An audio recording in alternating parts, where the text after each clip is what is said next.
මේ තියෙන්නේ ඉෂානිස් 1111 ආටිස්ට්‍රි එකේ අපි අලුතෙන්ම ඩිසයින් කරන රොයල් පීකොක් සාරි එක. මේ සාරි එක ටිකක් ෂයින් වෙන මැටීරියල් එක නැත්නම් ෂයිනි මැටීරියල් එක තමයි ඩිසයින් කරන්නේ. ඇත්තටම මම මේකට පාවිච්චි කරා ස්ටෙන්සිල් එකක්.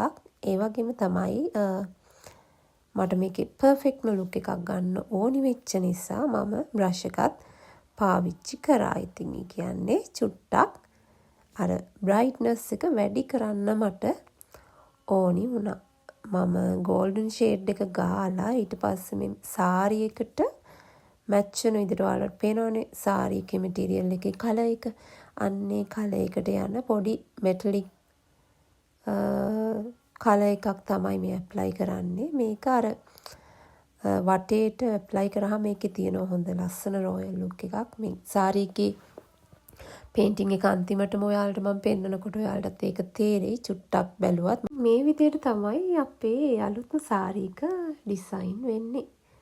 බලන්නකෝ මෙතන මම ඇප්ලයි කරනවා. මම මුළු ඩිසයින් එකම කියන්නේ මේ පීකොක් එහෙම නැත්නම් මොනරා එනවා අපේ පපුව ඉස්සරහට සහ සාරි පොටට. ඉතින් මේ හැම තැනම මම මොනරාව විතරක් හයිලයිට් වෙන්නේ. එහෙම නැත්නම් දැන් අපි සාරි එකේ තීම් එක රොයල් පීකොක් නේ. ඉතින් මොනරාව චුට්ටක් හයිලයිට් වෙන්න සහ සාරි එකේ තියෙන එලිගන්ට් ලුක් එක තව ටිකක් වැඩි කරන්න හිතාගෙන තමයි මේ මෙටලික් කලර් එක ඇප්ලයි කරේ. ඇත්තට මේක මෙටලික් මත් නෙමෙයි but it seems like a metallic color. ඒක හරිම ලස්සන ෂේඩ් එකක් වුණා. මේක අන්තිමටම එද්දී මම ෆුල් ඩිසයින් එකම නම් මේ වීඩියෝ එකෙන් ඔයාලට පෙන්නන්නේ නැහැ. හැබැයි ඔයාලට චූටි අයිඩියා එකක් ගන්න පුළුවන්. සාමාන්‍යයෙන් අපි පේන්ටිං එකක් කරද්දී ඩිසයිනින් කියලා කියන්නේ ඇත්තටම මේ ස්ටෙන්සිල් එක උඩ තියලා පාට ගන්න එකම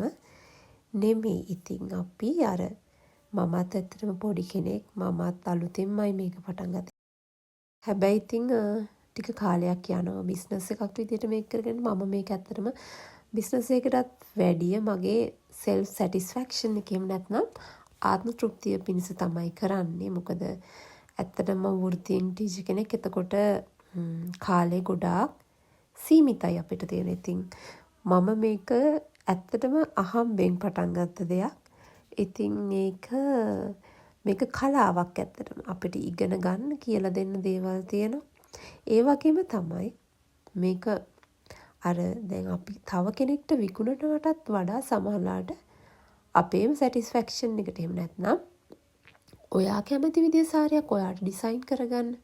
තමුන් කැමති විදිහට තමුන්ගේ ස්ටයිල් එක එහෙම නැත්නම් තමුන්ගේ පර්සෙප්ෂන් එකට අනුව දේවල් කරන්න මේක හොඳ chance එකක්. මොකද මේ hand painted සාරි කියන එක හැමෝම හිතනවා අයියෝ මේක මේ පේන්ටිං එක යනවා එහෙම කියලා. හැබැයි ඔයාලා දන්නවා සාරීස් කියන මැටීරියල් සාරීස් කොහොමත් අපි වොෂින් මැෂින් එකේ දාලා වොෂ් කරන්නේ නෑ. මොකද අපි දන්නවා ටීචර්ස්ලා විදිහට කාලයක් සාරීස් අඳිනවා. එතකොට වොෂින් මැෂින් දැම්මහම මොකද වෙන්නේ? මේ සාරීස් ඩැමේජ් වෙනවා. ඉතින් hand painted සාරි එකක් මම නම් කියන්නේ කොයිම වෙලාවකවත් ඔයා වොෂින් මැෂින් එකට දාන්න එපා.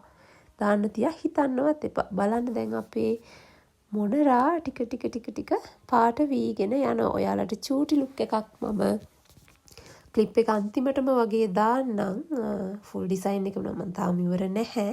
මොකද මේකට ලොකු ඉවසීමක් ඕනේ සහ සෑහෙන කාලයක් යනවා. ඒක නිසා මගේ ඩිසයින් ඇත්තටම මම ඩිසයින් කරන්න එහෙම නැත්නම් මේ තීම්ස් තෝරගන්නේ කස්ටමර්ට ඕන විදිහට සහ ඒ වගේම මම කැමති විදිහට. මොකද මේ මොන දේ කරත් අපිට සෙල්ෆ් සැටිස්ෆැක්ෂන් එකක් නැත්නම් අපි ඒ දෙයට වැඩි නැඹුරුවක් ඇති වෙන්නේ නැහැ. ඉතින් ඔයාලත් කැමති නම් මගෙන් මේ රොයල් පීකොක් සාරි එක ඕඩර් කරන්න පුළුවන්.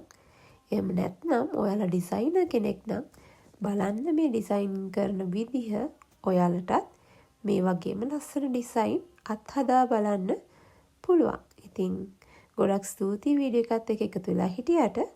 ඉස්සරහට තව වීඩියෝස් අරන් ඉන්න බලාපොරොත්තු වෙනවා මේ වගේම මගේ ලස්සන ඩිසයිනින් කරන විදිහ ගැන. ඉතින් ඔන්න මේ තමයි ශානිස් 1111 රොයල් ආටිස්ට්‍රි ශානිස් 1111 ආටිස්ට්‍රි එකේ රෝයල් පීකොක් සාරි එකේ එන පපුව ළඟට එන මොන රව තමයි මම මෙතන මේ වීඩියෝ කරලා පෙන්නන්නේ. ඉතින් මෙහෙම තමයි හරිම ඉවසීමෙන් පේන්ට් කරන්න ඕනි.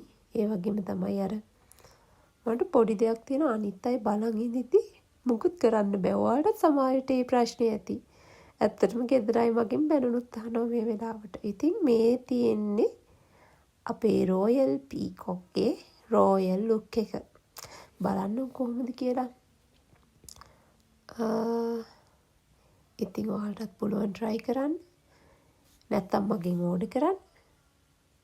මොකද අපි ජීවිතේට හැම අවස්ථාවක්ම එකපාර ලැබෙන්නේ නැහැ. ලස්සනයිද අපේ රෝයල් පීකොක්?